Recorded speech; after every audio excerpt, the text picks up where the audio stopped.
राजमाता जिजाऊ या महाराष्ट्राच्या इतिहासातील तेजस्वी व महत्त्वाच्या व्यक्तिमत्वांपैकी एक आहेत.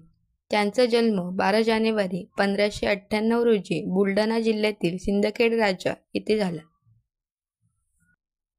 त्यांचे पूर्ण नाव जिजाबाई शहाजीराजे भोसले होते. जिजाऊंचे वडील लखुजीराजे जाधव आणि आई म्हाळसाबाई जाधव हे होते.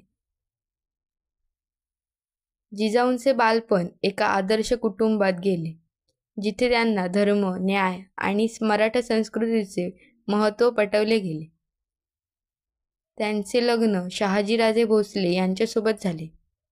जिजाऊंना शिवाजी महाराजांसारखा पराक्रमी पुत्र लाभला. त्यांनी हिंदवी स्वराज्याची स्थापना केली.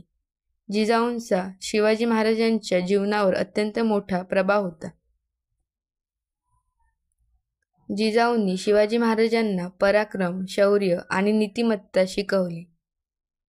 त्या स्वतः एक कुशल प्रशासक आणि मुत्सद्दी होत्या.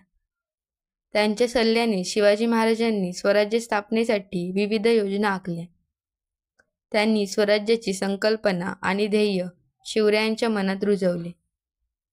जिजाऊंनी केवळ मातृधर्म निभावला नाही, तर समाज सुधारणेसाठीही महत्त्वपूर्ण कार्य केले. त्यांनी महिलांच्या सक्षमीकरणासाठी प्रयत्न केले. शिवरायांच्या स्वराज्यात स्त्रियांना मान व अधिकार मिळवून देण्यासाठी जिजाऊंनी योगदान दिले. 1674 मध्ये शिवाजी महाराजांच्या राज्याभिषेकाचा साक्षात्कार पाहणे हे जिजाऊंच्या आयुष्याचे मोठे स्वप्न होते.